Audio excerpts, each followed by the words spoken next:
Oh, there we go. I was making sure I wasn't muted, but good morning, guys. Welcome to today's episode of Market Check. I'm Snorlax. You also know me as Tommy, joined by more than just Max today. We're joined by Tucker and Dr. Will's outlook in the aftermath of that massive Bitcoin nuke that we had yesterday. The biggest Bitcoin downside candle that we have had in from a time standpoint, almost a full year, right? I guess 9 months, technically speaking, from the FTX candle, which is a good benchmark to compare this to, because when we look at the complete obliteration of open interest yesterday, this was the largest liquidation event on Bitcoin and in crypto since FTX. So it has a huge degree of significance. And so I guess the question is, like the title says, what is next? Will Bitcoin continue to trend lower, possibly into the low 20s? Does it make a new low? I'm not in that camp, but I'm sure we'll talk about all possibilities on this show. Or can it maybe kind of carve out a base here and start to chop around, maybe start to even chop up? I know that's kind of a bit of maybe a weird statement to make after a day like yesterday. But like I said, we are going to talk about all possibilities today. And in the wake of something as extreme as what we saw yesterday, I think that the first thing that I'm expecting, at least for the next few days, right, we're probably going to see that immediate term volatility crush, right? Like some sideways price action. Whether or not that continues beyond a week is TBD, because the way these have kind of worked, right? Like these super aggressive flushes over the course of at least this year, we get a big flush and price will pretty much go flat. And at that point, it's up to the market to kind of decide whether or not it's going to continue to kind of chop for a few weeks, or if you're going to see continuation to the downside. And that will look a little bit like the inverse of what we saw during the BART post FTX dump, right? So I'm talking about to the upside, right?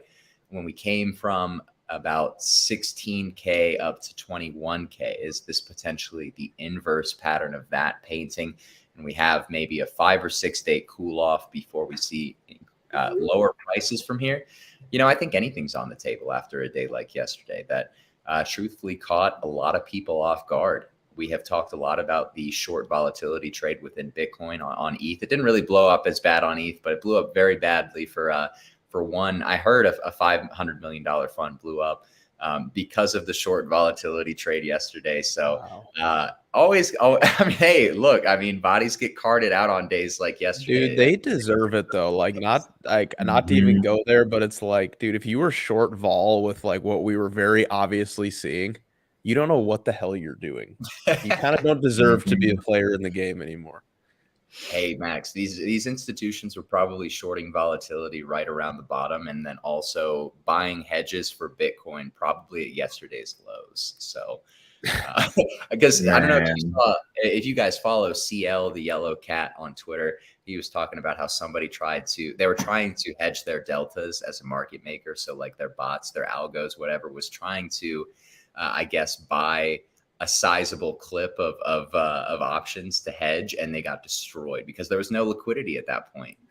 When we were in the wick, there was no liquidity for them to get filled, and I guess they just got destroyed trying to get filled on an options trade. But yeah, all these things are very very much a symbol of what yesterday represented, which was the biggest red candle that Bitcoin has seen in 9 months. And I will say the first red daily candle we've had over 10% in like a year. So very, very happy, very, very happy to have seen some volatility, right? Seen some movement in the market. And now I think the next 2 months are going to be incredibly telling about what happens next in risk markets. And a lot of that is going to have to do with what we see in legacy. Right. We've been selling off all week in legacy. I'm assuming a lot of that has to do with the concerns over China at the moment, the increasing liquidity crunch that's kind of surrounding the dollar at the moment. If the dollar does start to chad higher, that's going to create a lot of problems for markets.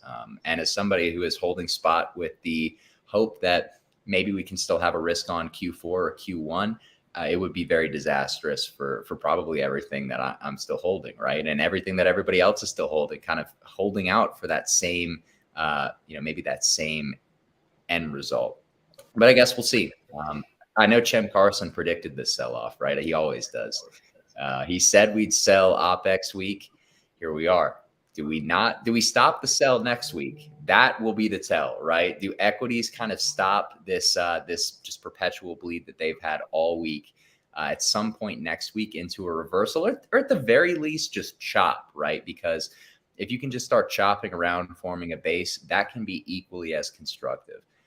So I have a lot of questions. I'm just going to go right to you guys. Let's look at some charts. Let's go right to the carnage of yesterday. I want to put some eyes on the Bitcoin chart. We can start breaking down some scenarios, both on a lower time frame and a higher time frame, about how we kind of want to approach this. But I see Tucker's already got his chart up, so we can go ahead and go over to that. Yeah. Okay, Tucker. One thing I'd like you to do, if you could you go out to like the 12-hour time frame quick? Yeah, I gotcha. Draw a horizontal line from that previous low at 25K, just right there. Right there. Yeah, draw just a horizontal line. You can stick it right to the bottom. Yeah. There we go. Yeah, just stick it right to the bottom. Now you can zoom back in. I think it would make a lot of sense at a minimum for us to come down, not only take out the wick from yesterday, but also take out that really pronounced low at 24.8. Oh man, I think that would trigger another pretty sizable liquidation, probably clear the books up enough to at least induce a bounce, at least a little one. So that's kind of what I'm expecting. I would expect us to at least fill in that low and hopefully take out that 24.8 level. Yeah, it's looking like we might do that soon. It's looking like it wants to roll over here. Yeah, it's just, you know, and I was pretty passionate about this yesterday on our mega space, but there's just this sentiment around like you have to buy Will's outlook, just destroying that burrito, man. I love it. I knew it was a burrito. He's just like I saw him go towards Sam's face with the burrito, man, and he's trying to hide behind the mic. But he's lucky Sam didn't take it from him before he got the bite. Yeah. But I'm just passionate about this because I've been on the receiving end of these, years back, where there's so much pressure and like this inducement of FOMO to like buy every single dip, like buy every flush. And there were this many liquidations. And yes, a lot of that's true. And yes, buying dips can be an effective strategy. But I think what's more important to recognize is historically how long it takes for a flush like this to actually rebalance and for price to find its footing either direction. Tommy noted this morning in our GigaChat call in our Discord, this is the largest single liquidation event that we've seen since FTX. This is no small liquidation. Look what happened after the FTX dump. I mean, we spent, 60 days hanging out, doing nothing, chopping everybody up. We might do something like that. Who knows? But the point is that typically after an event like this, you get another period of volatility compression. And we might not be done dumping here, or maybe we are, right? But what I can tell you is that it's not, there's nothing about this point in the chart that to me is screaming, you must buy, the melt up is about to begin. This is the dump you must try to knife catch before the next halving. I think that's nonsense. So, if you're tuning in here and you're like, what the hell just happened? I'm terrified. Like all my bags are down. First of all, this is perfectly in line with historical volatility for Bitcoin. For one, in this season, August and September, which are terrible months. And two, we typically get like a 20 to 40% dump before a Bitcoin halving, the 12 months before. So just take your time on this. Like maybe the bottom is in on this dip. Maybe it's not. But either way, you don't have to buy it today. It could take months. Yeah, that could be cool too. It went to zero. Oh, I've been muted the whole time. I bet. I wanted to weigh in that a little bit because I feel like a lot of people just don't understand what you're talking about, Max, and it's actually, again, I would say arguably it comes back to our education system is very poor, obviously. So a lot of people don't understand finance or how money works, or even what rebalancing is. I think that's important to understand too, right? So a lot of people don't realize like markets, they tend to at times, and this is why flushes are a good conversation to have. They tend to at time overreact, and that overreaction can either continue and or it can settle. And so what that means is directionality is usually in favor of direction, right? So if direction went down and we flushed and we consolidate, then at a certain time you can consolidate and flush again, right? And that's called overreaction market. Now, if we were to bounce, you would see consolidation and you would start to see a pop, and you can get basically what we like to call a validation, a lot of shins there. But basically, once you get into a validation zone, you can re-enter the play just for safety. And this is something we were talking about yesterday in the space. I believe Naka was alluding to it, and a couple other people were also alluding to it. Sometimes it's always good to pay attention to what's actually going on, and just kind of calm down, look at the chart, maybe step away for a couple days, come back, see where things are, and then decide what you want to do from there. Not necessarily buy into the flush that just came straight down, right? Yeah, you could catch the bottom, but again, you're guessing. You are guessing on the move versus actually verifying is it an actual valid move. But I will say this. I want to point out, first off, I was wrong. Max was right. I'll say it live on stream. Okay, it does happen. I did say yesterday on Twitter. I admit it when it happened. But I'm not one who's too prideful, of course, to try and say that, hey, I'm always right. Right? Sometimes you miss. But at the end of the day, we also have to keep in mind that patience is the name of the game if you want to save money in this market. And wicks tend to get filled. So I remember Tucker saying that yesterday. That's one of my biggest beliefs. Typically, when you get a wick, the market rebalances that wick, right? So even though we hit 25K, bounced out 25K, more than likely we'll come back down and fill that wick again, right? And what we'll see on that second retest of that bottom of that wick, or close to that bottom of that wick, is we'll see if the market decides at that point, do we go lower or do we hold? And that's what Max is trying to say, is wait for that rebalance of where the market comes back down, rebalances the move, and tells you, is it true or is it not? Mm. Yeah, no, I like what you said. I like this area. But I mean, it's kind of been two ranges, right? Like one big range, and then kind of you can break it up into halves and quarters, right? Kind of like how our buddy EXO does. I mean, he's an absolute assassin with it, but I think if you lose 25, it really does open the door to the teens, right? Like I think you'd be hard pressed to hold this mid range at 22. I mean, I like that green box that you have, Tucker. I kind of think we visit that green box, then retest the blue line, and then we go down to 21, which is our last CME gap, unmitigated CME gap. Yeah, it's probably like right there, and then you could maybe start scooping there. Yeah, and it becomes a deviation. That's definitely very possible too. Ray in here asked, he said, "Will couldn't we have seen this move coming?" Yes. The whole team saw it. Even I saw it. It was just I was expecting one more push up. Oh, he was saying by looking at total. By total, yeah, we could have seen it by total, but total matches Bitcoin if you look at it, right? Well, no, it's the. By the way, Tucker, draw. Is that the lower high on total and the higher high on Bitcoin? Yeah, I mean, again, Tucker, draw a diagonal normie trend line from those lows, man. On total? Yeah. You don't even have to include the lowest one, just the previous two. Like started at the USDC FUD drop. Yeah.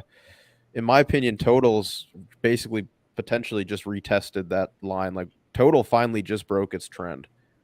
Like if maybe you could zoom in a little bit and we could take a look at that. Like, yeah. Like that looks pretty brutal.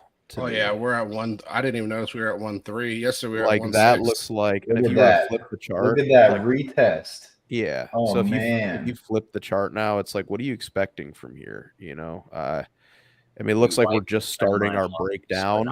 Truthfully, I think that mid range is a good spot to start if you were looking to knife catch, right? If you're just a knife catcher, I think 969 is a really good spot to be looking as a start, and then you could dollar cost average down if that's your MO. I mean, that looks pretty bullish. Chart. Yeah, that does look pretty bullish, honestly. Yeah. But I think I'd be careful around that 968, 969 though, because that could reverse there, or we'll come back and revert the entire move. Right. Yeah, I don't know. That's still a heavy consolidation range. I would honestly call that like your POV, right? Your POC, your point of control. So yeah, I mean, I'll be taking some serious profits at that mid range, especially Not if it to lie, lines up. when you invert that, it makes me think it's gonna like that would be the type of chart I would expect to fake a breakout, and then nuke. Just saying. Okay. I think it's gonna fake a breakout and nuke. If I were trading it like an altcoin on a lower time frame, that's probably what I don't think so, man. Look at how many two stabs below range low with a curl up like that. I don't. And we're getting a little built up a lot of liquidity Look at at that. those lows. Yeah, I agree, definitely. But if you were to hit that 966, man, like I think that would be it. Like I don't think I mean, that's only 6% away. That's nothing. Yeah, I think we can get that's there. what I'm saying. If Bitcoin pukes even a little bit, I think alts will continue printing lower lows. I want to look at total 3. You get under $1 trillion cap for the entire crypto market cap. I'm looking for shit. I'm dumpster diving. I'm looking. Why are they gapping this? This is so dumb. It's literally because they're adding coins to it. I don't know why they're doing that, but it throws the whole chart off. Okay, wait. Oh, it's inverted. It's inverted. Yeah, that's better. Yeah, wow. Okay. I mean, you're cliff dwelling again on total 3. Pretty hard. I mean, you're a little bit off, but you're basically just retesting. I don't think that's any. Again, I think if you're bidding the low rates, I don't think you're off sides on that. Right? Yeah, you gotta hold that. You gotta hold that. Yeah, but if you're bidding that, like I don't think you're off sides at all doing that. Like the thing I'm looking at is previous market high is really kind of that range you want to pay attention to, and that's right where you're at right now. Yeah. There you can call that. We did see hey, can we pull up Pudgy liquidity? Dude, I was trying to find a Pudgy ticker the other day and I literally could not. I don't even know what you We have to figure out how to do this. Okay, because there's a bunch of like these tickers, but none of them are right. So yeah, those say NFT what? Volts? Bulls volume, hodlers. What the fuck? You got a chart for hodlers? Yeah, oh, they got a chart. I don't see. There's no good. Yeah, that doesn't look right. There's no good Pudgy or NFT really trading view. There's just no liquidity one. You're gonna have to use like some really specific site. I don't even know. There's like no way to really chart Pudgies. Doesn't Blur have some stuff? Yeah. Hey, let me ask somebody who might know. A Pudgy Penguin ticker I can chart. Yeah, I would like a Pudgy Penguin ticker. Definitely. It's been consolidating this range for a while, just by price. We haven't pulled up a chart yet, but well, I think if we do see a period of super low volatility, dare I bring back the NFT thesis? Milady's already moved off the low. Is that a signal? Let's hear it. I mean, I think there's kind of some signal right there, right? Like ETH just kind of puked super hard. You look at the ETH wick compared to Bitcoin, it definitely it's very different because I'm watching way deeper. Well, here's the thing too, Snorlax, and I don't know if you know this, but I don't know if you know Machi, but he's basically bought up 300 D gods. He sold them. Like he was selling. Did he sell them all? He was selling them. No way. He sold all of them. I don't know if he sold all of them, but he sold a lot of them. Man, that dude loves to come in projects and just wreck them. I know. But you get a lot of these projects. I would arguably say have capitulated because you had the first the capitulation from the ape, then you had the capitulation from Azuki's, and now you're getting capitulation from D-Gods. If anything were to capitulate more, it would have to be My Ladies or Pudgies. It would have to be one of those. I don't think the capitulation in Milady's is going to be as easy as we think. Floor price. I don't think it's going to be floor price. I think it's just going to be that ETH is going to continue to go down. Truthfully, Oh man, I love that. Oh, I for left sure. the Yeah. arrow on the chart, man. Come it's just I would rather not hold because of my bearish bias for ETH denominated in USD right now. I don't really want to have to think about another thing to hedge. Truthfully, I just don't think there's a rush to buy them. Even if the floor goes up, I just think it's like you're swimming upstream right now because it's denominated in Ethereum, which I think is going to bleed in US dollar terms. So, I mean, in Max, theory, you just increase your ability to purchase more by holding stables right now and buying it 60 days later. I 100% agree, and I think that it's a very valuable point at the same time too. I think a lot of people don't recognize that, and that's that when you look at NFTs, they're like double volatility, right? Double risk. They're double risk because they're pegged to a volatile asset on top of a volatile asset, which means that you got essentially your NFT, which fluctuates with price, right? Depending on flows. And then on top of that NFT that fluctuates with price, you have Ethereum, which is your liquidity pool, which fluctuates on price. You have less stability than what you do, just buying a crypto project as far as tokens. But yeah, I mean, high risk, high reward, right? So they're much higher risk, much higher reward. Yeah, I'm not in the market for NFTs here right now, just because, again, I don't want to, I just have a feeling I'll have to hedge it so much. Max, look at this chart, man. Oh dear. Oh dear, Pepe. Oh no. Oh man, Pepe and I are gonna have another date with Destiny, man. that's gonna run the low. Bro, consolidation range, bro. Just go ahead and drop that bottom down a little more. I would like it back at the previous low, truthfully. What here? Deviate the low. Yeah, I think you could bring your range down to there.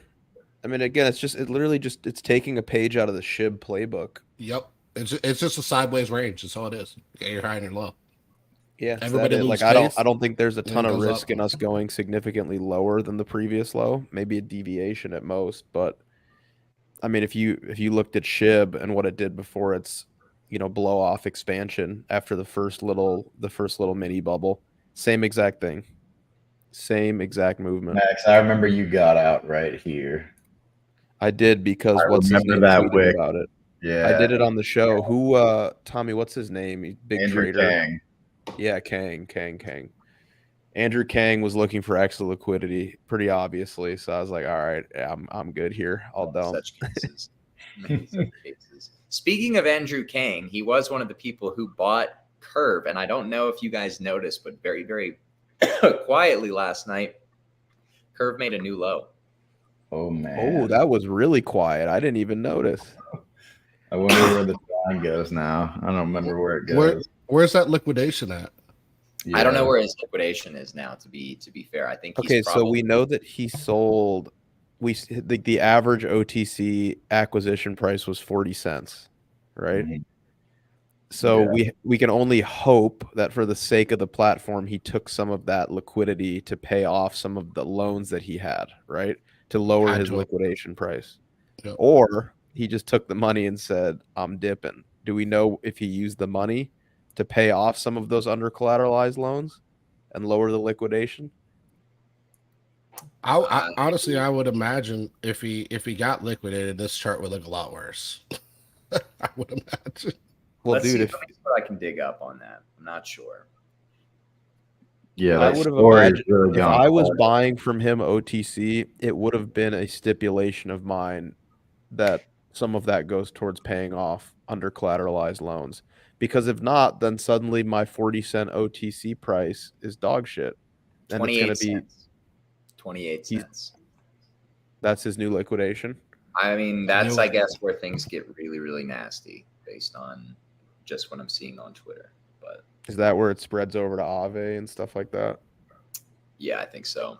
Which, and in turn, would spread over to basically ETH and every other ETH derivative. Pretty extreme. And I'm not saying that's what's going to happen, but it would kind of make sense, right, for everybody to stop paying attention for Curve and then for it to actually nuke ETH.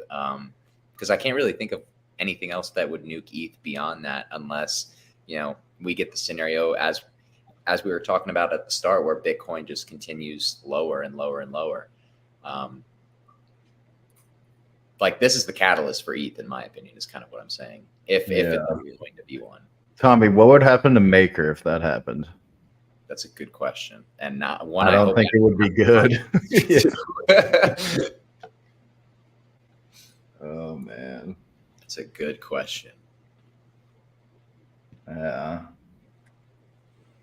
It doesn't. I mean, on a higher time frame, though, this is where you would expect support to be at the same time.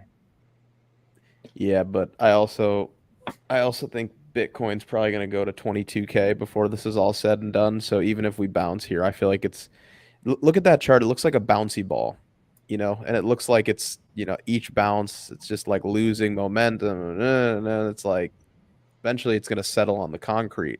Mm-hmm. So even if it bounces out of here, it's like it might only bounce up to 51 cents or something. Yeah, you could just see one of those. Yeah. Yeah. What's Bitcoin doing? Nothing. Bitcoin should sit here for a little bit. I think if Bitcoin can get above 26.4, 26.5, it can squeeze pretty good, potentially. Otherwise, I think it'll probably it's probably going to be some really bearish chop for like a few days. It's literally just this. This is the chart. Yeah, that's what I was gonna say. Like, I don't think it's gonna move much off this, man. Like the market's already overcorrected, I would say, by the overreaction. So now it's got to rebalance and figure out direction that it wants to go. It's one of those you can kind of sit on and just relax. What would be very very crazy though if this thing did be out of here and just fucking rip all the way up through all-time highs. That would be nutty. That would be pretty nuts. It's not. It might just be doing that thing that we were talking about yesterday. I mean, yearly, not overall. But go ahead. It's also not going to happen. Where we printed the double top structure, took the low from the first top, and then ripped to a new yearly high.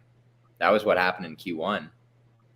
Why can't we do it again, just on a much larger scale? Yeah. Wait, so you're saying what, Tommy? That we could take this low here at 25 and then rip up, because that's what the structure in Q1 did. Yep. Mm-hmm. Yep. And now I think a lot of people forget, Tommy, and this is something where I think you and I agree, the 2020 to 2021 move. Like that was just freaking nutty, man. And a lot of people, like, maybe they didn't experience it, maybe they forgot about it, but like, don't think that can't happen again. Like that can, I mean, Bitcoin just. Oh, you're talking about a repeat of the USDC drop there, Tommy? Yeah. Talking about this. Something like that. Yeah, you have it drawn there, Tucker, right? That red line, Tommy. It'd be like that. That's what I. Yeah, okay. I could see something like that, but it's gonna have to go deeper than 24 for that. We're gonna have a serious bear trap, and I think that's gonna be lower than 25. I don't think it's gonna be a sweep. Like the reason we were able to spring so hard out of that USDC FUD drop there back in March, if you looked at what was happening at that low, funding was so negative across the board. Shorts were piling in there, expecting us to break down below the FTX low. Hold on. So they got squeezed. In order for a squeeze like that to happen, we haven't seen shorts even start to really come in here. Max, so, I think shorts will come in here if we consolidate here. I 100% think they're gonna come in. They're gonna look for low. Right. Well, I mean, you can think that, but they haven't yet. So like, once I see that, then it changes things. But like, it just hasn't happened yet. But I think what would cause that is what Tucker has drawn right there. Like, we'd probably see. You need shorts to come in here, is what you need. Yes, we need a bigger bear trap, like, because right here, I mean, it's price is suppressed, but like we're not seeing shorts coming in here. Like, not even close yet. There's no better bear trap than a flush. There's none. Like dude, funding is positive on every exchange right now. Like, I could absolutely see that, for the record. Like, because my timeline, because I have a lot of fractals I've kind of kept private that have a dump kind of around the 24th of August into the end of the month. So that would actually kind of make perfect sense if we just basically this was the type of move where we probably put in a few candle bodies with like no volatility and then eventually just puke really hard. Or I think the other scenario is you chop around the low a lot. And if you haven't nuked it in 6 weeks, you go higher. Yeah, I mean, if you're talking lower, your low end range FVG there is almost 20K. Like it's not 21. It'll go much deeper than that if it breaks 25. Yeah, man. I don't. And alts get incinerated, I think, in that scenario. That's like the real alt capitulation, even more so than like last week. The fractal combiner. Arguably, I'd say 20 to 21 if you're gonna do that. Like I don't think it'll bounce on 22. What do you think about this, boys? Tommy and we were mapping something like that out, actually. I mean, it's basically, yeah, I mean, it's what you guys were just describing. Like, Tucker, if you just took, like, the entire fractal of February to, like, the spring and March from the USDC FUD. Yeah. And just massage, I mean, it looks basically like that. I mean, pretty close. Mm-hmm. But that whole structure, when we exited the FTX range, we basically just did that. So yeah, I mean, if like we get that bear trap, it'd probably be 22, 23, and then just rip-a-rooski. Yeah, see this fractal right here. This is 2 fractals. I took this and I flipped it and put it here, and then I took the bottom here and just pulled it out. Yeah. So that would be 22.7. I mean, that would be, where was it? I was on the 4-hour. It would be like the top of this little consolidation. Yeah, I just really want that CME gap to be filled at 21. That's kind of throwing me off. Like even just a partial fill. Yeah. Because we don't really leave those behind, man. Look at that, dude. That's unbelievable. Beautiful, man. That is unbelievable. Yeah, that would be. But That's I want that literally CME gap, Tucker. I want that CME gap. We don't leave those completely unmitigated, man. All right, Especially man. All right. Here we go. Ooh. There you go, right there. So it just touches it. We don't even need a full fill. There you go. There it is. There's our crystal ball. Yeah. You guys want longs, man? I don't even know what long is going to catch that if they paint a low like that. Yeah, that would make me think they're going to retrace the whole thing. But also, I'm going to bid that CME gap on principle. I have to. But I'm going to bid it on isolated margin with like a, like 30x leverage on isolated, so it just liquidates that allocation if it doesn't bounce immediately. Seeing that somebody brought up Doge, you guys want a little reading rainbow moment? Let's do it. Doge, okay, you can mic drop after, is more inflationary than the dollar. It won't matter when Elon makes it the currency of the internet. Boom. 4% year over year, 2% year over year on the dollar. The dollar is not 2% year over year. On average. Okay, on average, yeah. How about how long is that average over? The past 50 years? What about the past 5 years? What's the average? I mean, we're not going to talk about that, but look. Yeah, we're not going to talk about that. That's what the government says, man. When you say, well, what's the average over 5 years? We're not going to talk about that. We're not going to talk about that. You gotta wait till it smooths out over time. Then you're like, oh look, it's 2%. It's 2%, 50 years. Smooth. Watch, suddenly the new norm is going to be 3%. I'm calling it. Nah, man. The thing is like if you raise the inflation rate, you raise the. I guess you decrease the time that it's going to take for us to implode, right? Eventually, this whole thing implodes at some point. But when that happens, nobody knows, right? But if you keep it at 2%, you can continue to play the Ponzi. You get too greedy, bump it up to 3%. Now the Ponzi can get out of control really fast. You guys want to see something interesting? Rollbit has a higher market cap than Pepe right now. I saw that. I thought that was very interesting. I don't know how I feel about that, man. I feel like Pepe should be significantly higher for whatever reason. Suddenly, some of these on-chain markets don't look so healthy, Max. I gotta say.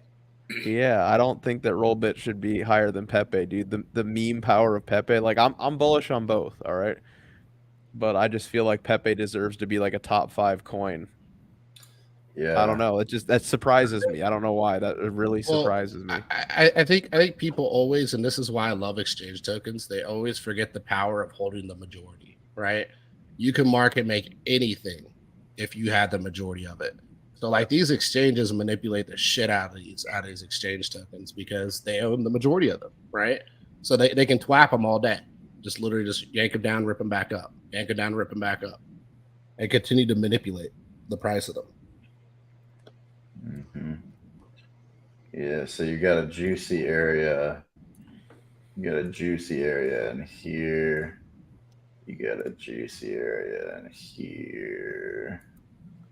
Tommy, what are your thoughts on DMT, man? I've been watching it since you first talked about it like 10x multiples ago, but I'm seeing a little pullback here. What's your plan with it? Take a look at the ARB chart because it's got a little bit longer price history real quick. I mean, it looks like it might be top tier locally. I'm not going to lie. But a lot of these on-chain leaders look like that. Yeah. You know what I love? It's got a nice range between 21 and 45. So I think it'll probably hold that. You know what I love about that? That you said, let me take a look at the ARB chart. Man, so it's people sleeping, man. I'm telling you. Nah, man. Everything's going on ARB. Everything. The whole How did ARB is hold up going in on the ARB. dump? I didn't even check. It held up, man. Pull up ARB there. Is it at like 90 cents? ARB. Let's see it. Hang on. I got you. All right. These are your roll bit levels. What are you guys thinking real quick? Probably consolidates on top of the previous all-time high or slightly dips below it, unless the market just completely dies. You don't think we get this? No, I think we can go that deep. I think we can get the second green box, but I don't. If we're going lower, it's not a great sign for the rest of the market. There's your buy. AVG says Pepe is 100% supply and circulation. RLB is reported 65. Wait? What was the first one, Will? What was the first ticker? He says pay. Oh, for what? I'll put it up. Oh, Pepe. Pepe. Yeah. Pepe. Pepe. P-A-Y. Pepe's everybody. Pepe. All right, so let's get to. So I do want to kind of talk on that a little bit because I think a lot of people get this stigma with we'll say circulation. A lot of circulation. Sometimes some of it's used for rewards. Sometimes some of it's used for staking and so on and so forth. Airdrops. You can't really compare circulation with a meme coin that's not doing any of that, and an on-chain, we'll say, what do you call it? An on-chain CEX coin, right? So they're two totally different things because they're giving rewards also from some of that pool that's remaining. So, Will, do you remember this chart? Oh, I'm going to buy some, bro. 90 Hey cents. Tucker, I got a chart. I need you to. I got a chart. I need you to What's that? pull up for us, man. I'm pretty sure you already have it saved. Bitcoin adjusted for the M2 money supply. Max, I heard you were buying that new project. The ticker would be you might have to do BTC USD. You don't want the market cap? Then just click return. Yeah, you had it right. WM2NS. WM2. Yeah, and then just return. Zoom out to the weekly time frame for me.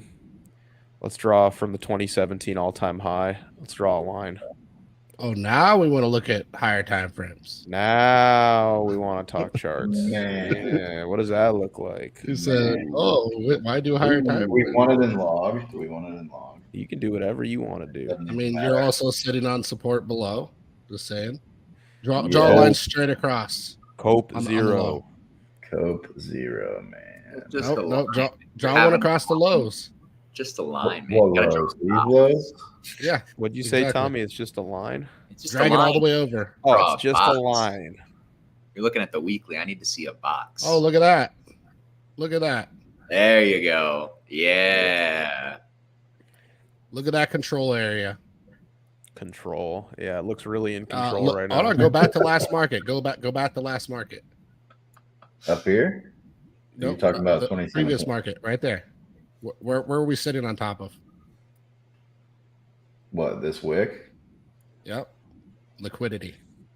Yeah, we're stuck in here. Yep. That's exactly it.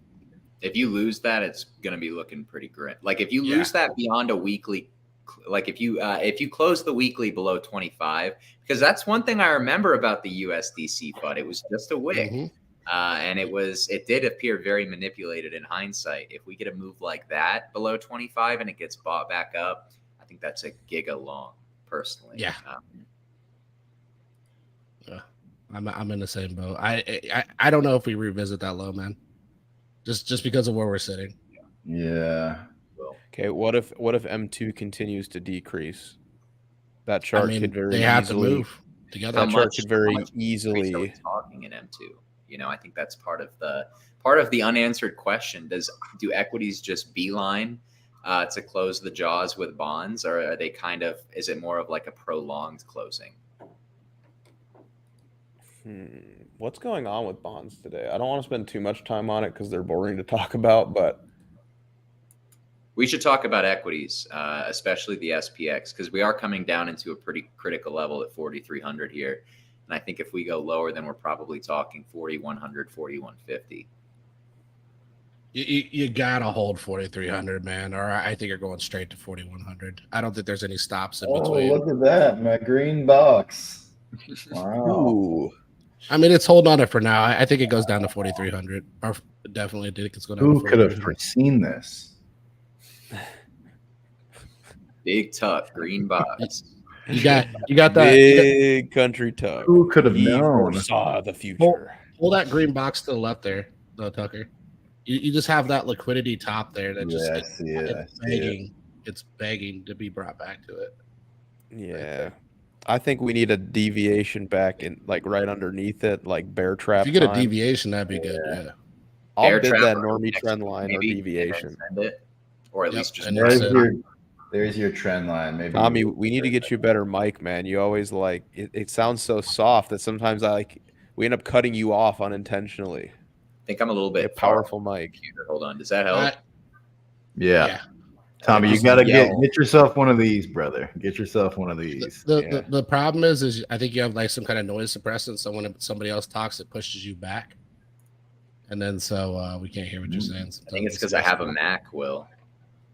I know. I mean, look, we all dig for computers through dumpsters sometimes. All right. Oh man. All right, Tommy, what were you saying, man? I was gonna say like deviate it a little bit and then send it maybe like a bear trap early next week. You know what we have next week, by the way, guys? We got Jackson Hole. Yep. So that could be very interesting into this equation. It would be kind of ironic if a year after he buried the market at Jackson Hole, he does the exact opposite, although that's not my expectation. We'll see what the state of the market looks like in a week. It feels like we're having a lot of liquidity concerns right now that need to be addressed. If you guys had any commentary on that, I'd love to hear it, because I don't fully understand. I don't fully grasp the situation in China, especially how it's kind of caused this huge sell-off in bonds. But I do understand it to an extent, right? Like I understand like bonds as a function of liquidity and debt. I guess, what are we just trying to gauge, like what's going on with bonds, or? Yeah, I mean, what are bonds doing today? And if anybody has a great explanation for how it all ties into China, I would love to hear your explanation. I mean, China has bonds. China buys our bond market, and then China, when they need, so yeah, I mean, essentially when they need to support their currency, right, which is what they need to do right now, they will sell our bonds to support their currency. And then what they'll do is once they rebalance, they go back into our bonds. So I think like bidding the China's falling, China's selling narrative will only work temporarily, because I definitely think they will buy back in immediately after that happens. Our bonds is their stabilization, right? Like it's like their gold backing for their currency. This is their currency right now. It's down bad. Yeah, that's basically, well, if you were to put the bond market against it, that's exactly what it looks like. If you were to pull up bonds, it looks exactly like their currency, right? They're both getting screwed because they're trying to float their currency by selling bonds into currency. Now, they know that their currency value against bonds is not really there. So I definitely think a lot of people are outside saying, oh, they're going to sell and it's just going to dump and dump. No, I think they'll buy back in once they get a rebalance. Yeah, That's just my take. The divergences are odd, man, because like you've got the general downtrend like similarity, obviously, right? Because they're selling these to prop this up, but like then sometimes you go down together. Yep. And then you rebound. Yeah, it's very interesting, and you are double bottoming on CNY. But I would say to add to that, Tucker, you could deviate, right? You could deviate here, and then if you deviate here, I think that would be a bit. Maybe we should just be doing TA on CNY. I didn't know when to buy bonds. Maybe this is the global bottom in TLT Max. The CNY global bottom. Interesting. There's a lot of confluence on a lot of different tickers right now. Like I think it's all one big trade. Truthfully, it just doesn't appear like one right now. Yeah. Well, when TL, what's that? What does the yen look like in relation to TLT? I'm curious. I think that's that's what Tucker. That as well. I think. Charted against it. No, I know. You could just put it next to each other, like. That's what he's got. Yeah. That's what he's got up there. The thing is, I think Japanese yen stays a little bit above lower lows or even double bottom, just because Japanese yen always remains a little bit stronger than. Wait, guys, I'm so sorry. I have to cut us off. We made a huge mistake today.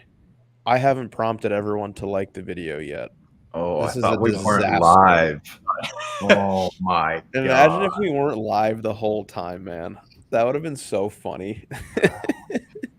All right, guys, we got 31 people watching the stream. Right now, we only have 10 likes. God, I started late today. Usually my goal is 30 likes, but I give you guys more time and I annoy you a little bit more about it. Let's shoot for 25 likes today. I feel like we can do 25 likes. Let's run the range high of 25 likes. Guys, thank you so much for being here. Please just take one quick moment if you are enjoying the stream and you want to help us out. Hit that thumbs up button for us. It makes the robot really like us. It's done wonders for the channel so far, and it's all thanks to you guys. So please, if you can spare just one brief moment of your time, you and the thumbs up button have a date. Please smash it. All right, back to you, Tucker. Yeah, I mean, look at this. Look at this. The yen, the CNY, and TLT are identical. And yen will always remain a little bit higher, right? So like this only makes sense. So if we get a deviation, or not yen, if we get a deviation of the Chinese yuan, then the yen will probably double bottom at that point. I would say arguably too, another confluence scenario is look at Apple over SPY. Well, wait. So China's cutting and stimulating. Well, should be stimulating. They're cutting though right now, which should weaken their currency. So they're selling bonds to support. That's what they're doing. Or no, it should weaken their currency. Yeah. Yeah, because if you're cutting, you had systemic issues typically, right? And well, they kind of, but they kind of have the bandwidth to stimulate and cut. Like their inflation rate is nothing like ours is. But stimulation doesn't always work in cutting, right? They usually a stimulate cut is usually a signal that the market is getting wrecked, like they're selling off. I mean, right? they can just do what we did for the last 15 years and just do QE and ZERP if they want to. Yeah, no. Here's the thing: like, eventually, the knife gets caught, but they're trying to catch the falling knife by right now, stimulating, right? But like that's, I guess the hard part to explain is like when you get the stimulation, that can continue for like 6 months to a year. Yeah, as far as downside, mm-hmm. And then eventually the knife gets caught and it reverses, right? And that's kind of what I'm saying. Like there's no amount of stimulating that catches the falling knife at the end of the day at the start. Yeah. This is what you want to look at, Will? Oh my God. Well, that is what I want to look at. But what I want you to do is I want you to put the SPY on one chart and put it over top of Apple on another chart. Well, bro, this is SPY denominated in Apple. I don't think there's a ton of signal in that because Apple is such a heavy weight of the index. No, I'm looking more at the local tops. That's what I wanted to point And in out. theory, the index goes up as much as it does because Apple performs so well. I don't think there's any signal in that chart. What I'm trying to say though here is if you look at Apple, draw a line across the highs. Apple. What highs? Right there to the other high. You could just do a horizontal. It's fine. Yeah, right there. And then now put it on a monthly. Put it on a monthly. And then now draw a line across the other one. So if you look there, as far as angle goes, you angled up on Apple, whereas you formed a lower low on SPY, right? So you got the breakout, you got the fault, or pretty much the deviation breakout, and then over here you formed the lower high on SPY.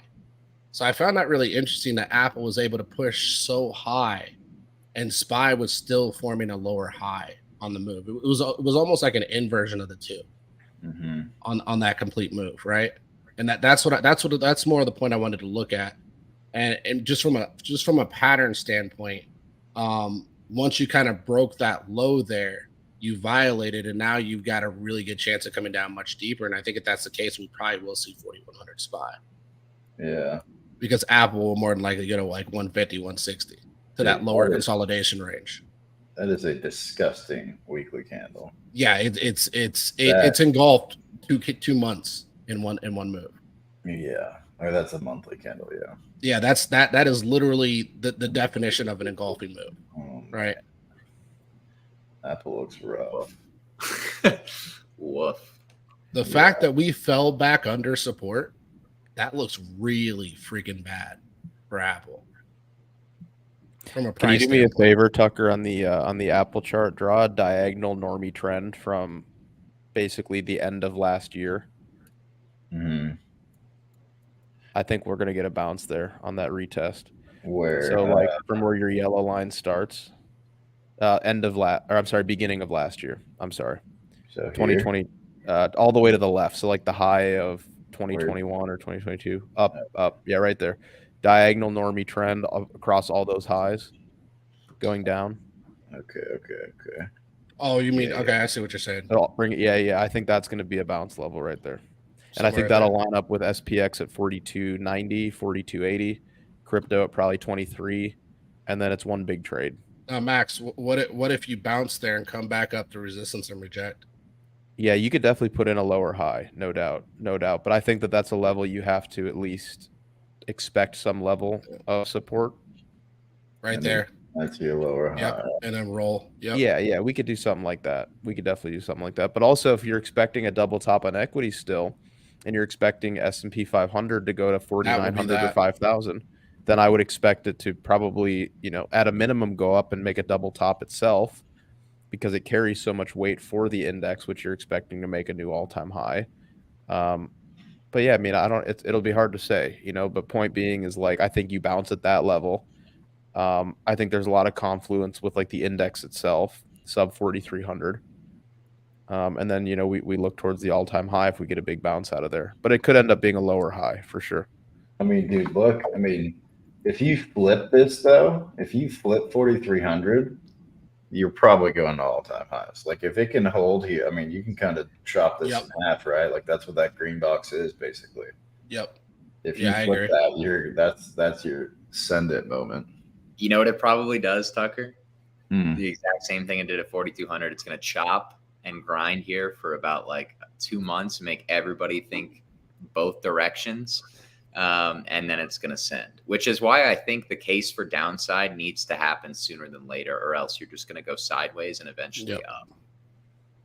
Yeah, this was the capitulation moment we've been talking about all year, right? This is what happened. So the capitulation only has a window of opportunity, and then after a certain point, your capitulation is going to be over. You're probably going to do that. Let's get rid of this. And guys, real quick reminder, please just take one quick moment and like the video. We are at 23 likes. The goal for today was 25, so we just need 2 more likes to reach our goal. Thank you guys so much. I mean, there you go. Yeah, I could see that. I mean, But the this question would be is there really a credit event right now, like Michael this Guy would be was talking about? brutal. If you really wanted to get down into the weeds, Tucker, I'd love to know what the fractal from like the 65 through 80s looks like on that current chart or something like that. You know, this scenario that outlines another high before we go to, or even like you could do 2008. We could do both. I don't know. Oh, you just mean the double top? Yeah, like a double top theory. How does this kind of factor in with that? I mean, ours seems to be going a little bit more rapidly than 2008, so I'm not sure that it's as comparable, but maybe. Oh, it you is. just mean like this fractal. Yeah, and like I said, it's a little hard to overlay that one on that chart, but maybe. Yeah, I can do it. I can do it. I can massage. Professional masseuse, Tucker. Yeah. Yeah, that's been my thesis. I posted on that yesterday. That was kind of my thoughts on that whole move there. Yeah, I mean, fractal. you could be doing No. this. Where does that have us stopping, Tucker? It hits us right at 43, and then I think we go to 5. 5K basically. Well, Yep. I mean, you could kind of Massage it's not even 5K though. It's like just 4,800. yeah, It's a deviation, like Apple deviation, did. like Yep, it's an Apple deviation. That's what it is. Right there. And then new lows. I think we could shoot a little higher. I think we'll probably hit 5K because everybody will be bidding, and everybody's going to say 7, and then they're going to get destroyed. Yeah, you could need to make it go higher. It's all right. There it is. That's it. Yeah, I mean, you could zoom out across the board, Tucker, like on a really high time frame, going like the monthly, and like you can literally see every single one of these moves on SPY has done this. Every single one. And this is what I brought up to Magoo yesterday. I was like, would you entertain something like this, Magoo? Because it's never not happened, right? And he was more adamant of, I don't think we reach all-time highs, which, yeah, I mean, there's a possibility of that. But at the end of the day, I think it will play. It has never not happened. Yeah. Yeah, it would just be a clean deviation. Yep. And just debate in all the longs, and then you get the reversal. Yeah, if we smash the fractal, would that be May? Bottom in May? Really mess up the halving, right? But you could drag that out too, Tucker, if you just ran it sideways, like massaged it to the right. You could drag that move out because that could take much longer than a lot of people think. Yep. Yeah. Yep. That's what I'm thinking, man. I think we got an overextension from the mean on this little extension in equities, and we might see that slower grind higher like that. That's I think that might be what we could see. 2025 it tops, 2026 it drops. This would be a top in November of next year. Yeah. And that lines up. Because you get the halving going into next year. You get the bull run, and then you get the exit liquidity, basically. Will, that actually lines up with our like 2020 to 2021 thesis so much, if that is actually the case. It does, man. It does. It feels weird. It feels eerily weird. It really does. If that plays out, we're all going to make so much money, man. Maybe too optimistic for that reason. I think we're the only ones thinking about it, though. Did you hear the space yesterday? Yeah. All everybody keeps talking about is like, we're going to go to zero on everything. Yeah. I mean, even if you're a bear, which I get, like you gotta admit, yesterday was just doom and gloom. Like, look at how much the space blew up, right? Like that's the most bear freaking space I've seen. Period. Flat out. I think the important thing in comparing what we're seeing in equities right now versus what we're seeing, or this overlay to 2000, ultimately culminating in the 2008 crash, was that it's gone higher, but the market as a whole and the economy, I guess, is still fairly strong, but the market has shown a consistent level of fragility, right? Like it's always something. Every 3 or 4 months, there's going to be something. But the economy is still strong. I saw unemployment numbers earlier this week weren't bad. And I think they were unchanged actually. So the economy hasn't broken, but you do have the market showing weakness, right? So it's just kind of a matter of, yes, we could grind all the way back to all-time highs on stocks, and then eventually, when you do get that deviation, you get the real like recession sell-off, as Will's outlook has been talking about. And we've been overlaying that.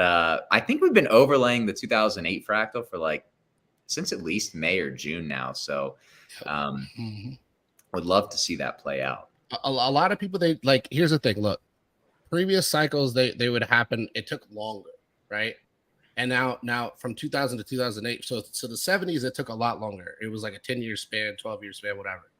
And then you have the 2000 to 2008, right?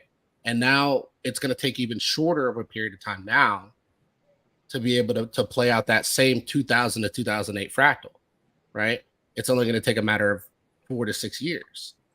But at the end of the day, it still plays. And I think that's what a lot of people ignore, is like, we could be in a secular, I don't know, I'll get into the super speculative scenario, super cycle. But I think that doesn't play until we get to the end of where that's shortened so much that we just get that explosion, right? To where it's like, okay, we went from 4 years to 2 years, and now there's no more real compression to have these pullbacks. Now you just get that ridiculous super cycle move, and then boom, blow off top. But we probably won't see that in our lifetimes. Maybe we will, right? Maybe we won't. But right now, I'm just looking at exactly what we've drawn out there, and that's that W formation, and then that lower low being violated. The reason that your lower lows get violated, I think a lot of people ignore this, is because when you come back down and revisit those lows, you get real capitulation at that point, right? You get real sentiment of like, oh, it's really over. We're right back to where we started. And then people push prices below the lows due to that.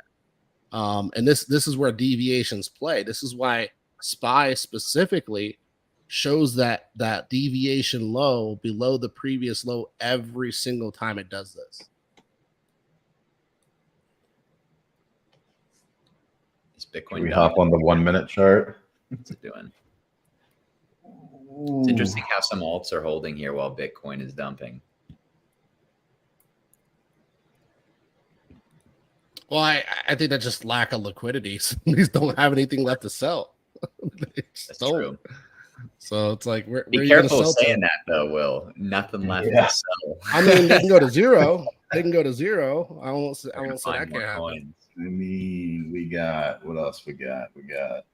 I'm just saying, like, when you look at bag holders on some of these, the bag holders are basically at pennies where they were at hundreds of thousands of dollars. Like, why sell down? I mean, RLB, man, it's either here or it's down here. Yep. What is that? Oh, it's dumping 30% lower. RLB could definitely bleed, bro. I think a lot of these stronger alts, they get wrecked. Mm-hmm. What's Maker doing? My bags get wrecked, but maybe they do. What's total look like real quick? Let's see what's going on there. We're still dumping. We're above a trillion. Above a trillion. Pretty clean. Dang, what'd they get that to? 990? The low there? Where? 990. Yeah, 996, 997. Damn. Yeah, that's pretty deep, man. And that could fill that wick, which means we could slow bleed right back down on total. Man, yeah, I think you guys see that the S&P is green. No, I mean it had to bounce. It had to bounce. Yeah. What's it? The S&P is green. That's I got funny. It 4 bips red. Well, maybe it's because the gap down.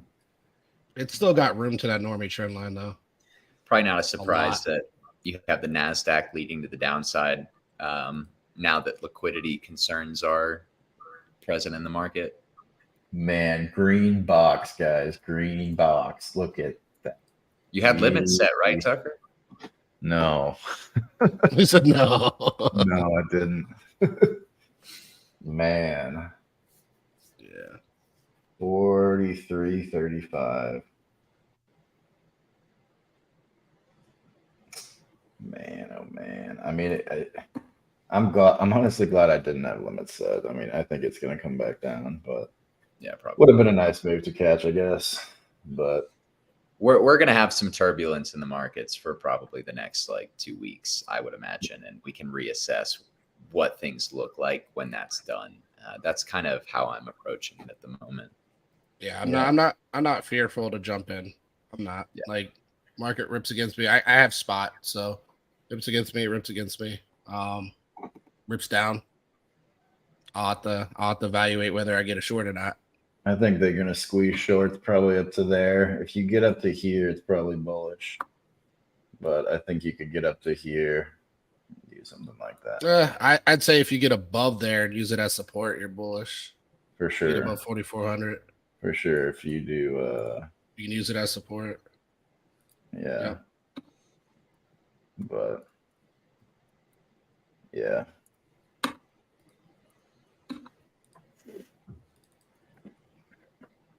Yeah. Yeah, we can. We've been going for about an hour and a little over an hour. If y'all are about ready to wrap things up, we can do that. We appreciate you guys for tuning in the wake of yesterday's carnage. Hopefully, we could shed some insight as kind of how we're viewing the dump, both beforehand. If you were tuning in yesterday, because Max and I pretty much called it perfectly yesterday. That was I'm going to toot our own horn. That was pretty darn cool to see that happen so quickly. Then obviously in the wake of after this, hopefully you were able to take away maybe some ideas of how to approach the market in the aftermath of something like this, right? Because it's a significant event, period. You look at the volume that we did yesterday on that dump, it was no meager amount. It was a significant amount. So yeah, I think I said yesterday to stay safe, or like 2 days ago to stay safe. I hope everybody did. But yeah, no, are you guys good to finish things up here, or close us out, Tommy? Bring her home. Right. I'll bring her home. Appreciate you guys so much for being here. Like I said, before you leave, you could just give us a like and subscription if you haven't already and you enjoyed the content. We will be streaming again later today, or what am I saying? Later today? I meant tomorrow for another episode. Wait, no, tomorrow's Saturday. What am I saying? Monday. Like lost Monday. in this market right now. Sorry, guys. We will have another episode of Market Check on Monday. I can't wait for that. I'm sure that we might get some more volatility over the weekend or maybe early next week. So I don't think we're quite out of the woods yet, especially as far as altcoins and risk goes.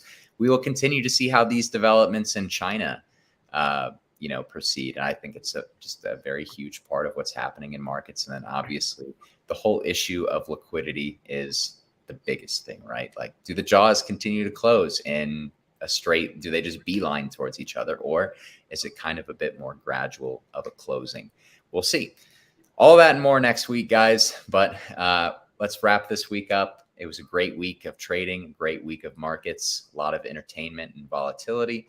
And if you enjoyed the content that we had covering it today, and throughout the entire week, we have some premium services linked in the description of our YouTube video, as well as the link tree of our Twitter. Shout out to Wabi, who ran an absolute marathon space yesterday, by the way. That was gnarly. I kept getting on Twitter and it was still going. So just wild. That man is an absolute beast. So I just wanted to give him a shout out as well. David Goggins of Twitter Space host, man. He is. 9 hours.